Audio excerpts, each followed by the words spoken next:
today I want to share with you some of the foundational pieces that has gotten me started in the entrepreneurship or the trainerpreneurship journey in running my own training business. And I thought of sharing this piece with you to give you an idea, what are some of the career pathways, what are some of the things you can look forward to in becoming a world-class trainer.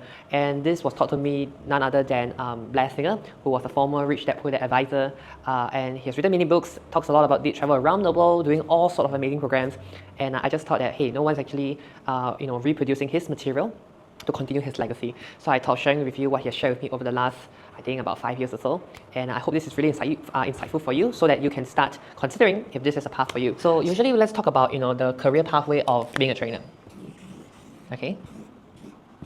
So Blair would always take that, a lot of time people say, hey, I wanna start a training business. Hey, I wanna start a coaching business. I want to be a coach, I want to be a trainer, I want to be a speaker. Okay, so usually there is this tier, what we call the wannabe. Okay, these are people who just want to, but just takes no action at all. Okay, so the wannabe.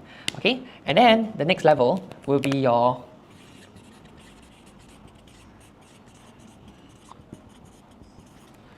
coaches and speakers, because the promise is that you can get paid a lot of money upfront for doing a little time of work. Like you will only speak for 1-2 hours, you get paid thousands of dollars, or you conduct group coaching session for $1,000 every week for 1 hour. And it's really a nice industry, it's really a nice career path. I really love that. But for me personally, what Blair has taught me is that if you're in a coach or speaker, then the question is, have you considered the trainer route? Okay. And why that is so is because, as a trainer, our money is not made in the front end, but in the back end instead, right? Because to get the transformation that we want to get in a classroom, in a workshop setting like this, okay, we want to make sure that there is a continuation. Of course, these two go hand in hand, and that's something that I realized along the way, especially here in the Asian context, right? Workshop is really more about getting your hands dirty, getting all the mindset, the principles right.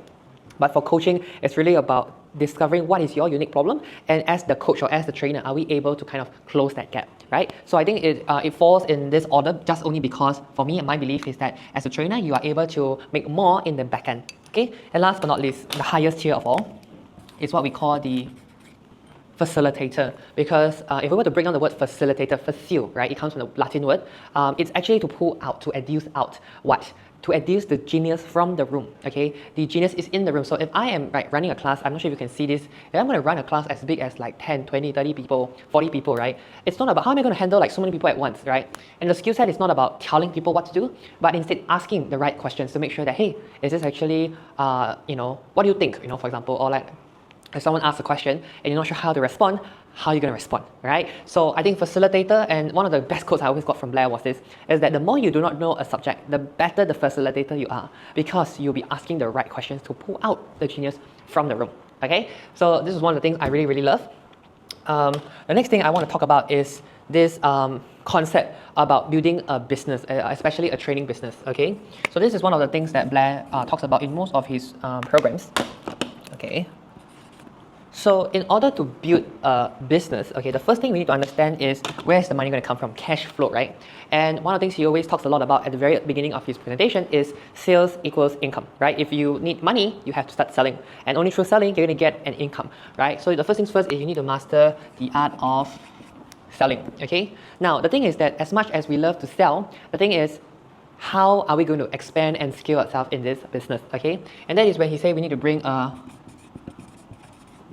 a team. Now, what kind of team? Do we just hire people and join us on our team? So for Blair himself, he emphasized a lot about building a world-class team. And the world-class team, right, basically encompasses a set of core value, a set of code of honor, right, a set of structured rules that we do not deviate from, right? We talk about content versus context in one of the previous videos. So if you haven't watched that, go and watch that yet. And so when we talk about teams, most importantly is, are we able to transfer the knowledge, the skill set from our own genius to them?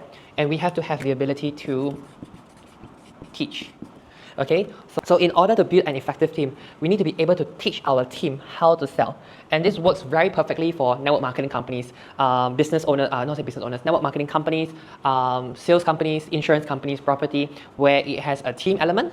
Okay, can we teach our team how to sell? Like one of the clients I'm having now is a client from the makeup school.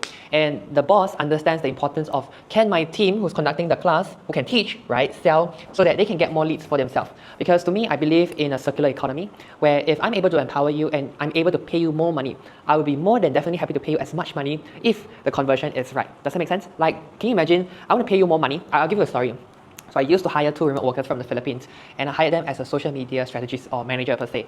And so I was paying like under $1,000 as a part-timer. I said, hey, I want to pay you actually more, but I cannot justify based on the work that you do. So an opportunity that I want to give you, a potential career pathway, is that if your workload has supersede your abilities and you need more people to kind of like do the work, like delegate out, let me know. I will fund it for you, and all you have to do is to teach the team how to sell. In this case, teach them how to do your work. Okay, and so the one comment that they both gave me was, I don't think I'm ready.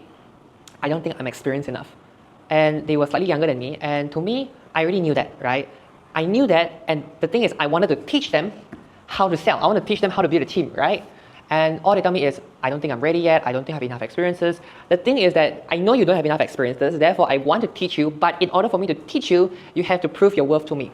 Correct? You know what I'm saying? So this was one of the experiences that has been on my mind. It's very frustrating because a lot of young people today, and I consider myself the young ones, but what I'm trying to say is that it's very frustrating because a lot of the young people keep telling themselves that I'm not good enough, I'm not talented enough, I want to build experience, I do this because I'm afraid, like deep down they're afraid that they will fail, they are afraid of the judgment.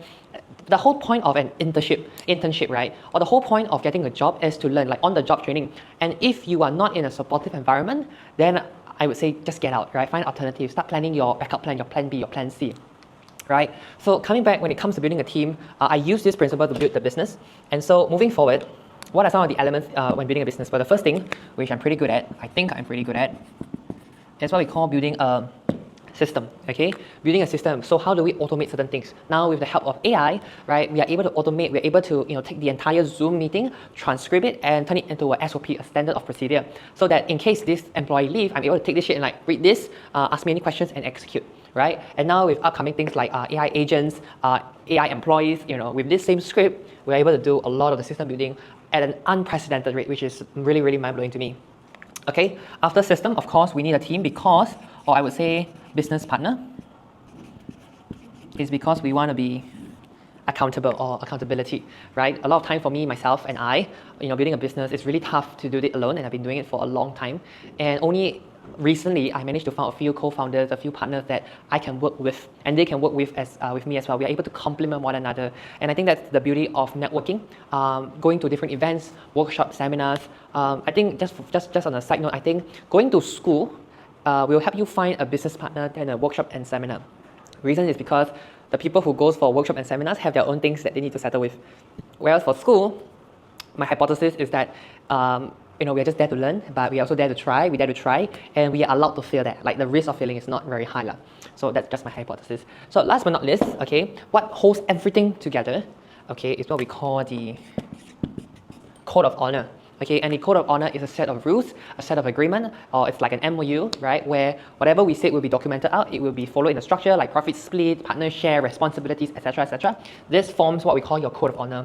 And with this one system, okay, you are able to build a world-class business, right? So with these 2 flip charts in mind, this is basically one of the fundamentals. If you were to tear my brain down to see how it works, how it designed, these are the 2 frameworks that I have to give credit to my teacher, Blair Singer, that he really gave me this mindset shift, this quantum leap on how do I design business, how do I get started on the right foot. Okay, so with that said, stay tuned for the next video. If you like this style of presenting, this is what we call flip chart presentation. And using flip chart, how can we design a simple flip chart like this to really, really sell? That's something we covered in our 3-day program, Dare to Sell, what we call framework selling. That's what the term is, framework selling, or conversation selling. There's many terms to it. I really love these 2 diagrams. It really changed my life. So see you guys in the next video, and I'm really excited to share so many more.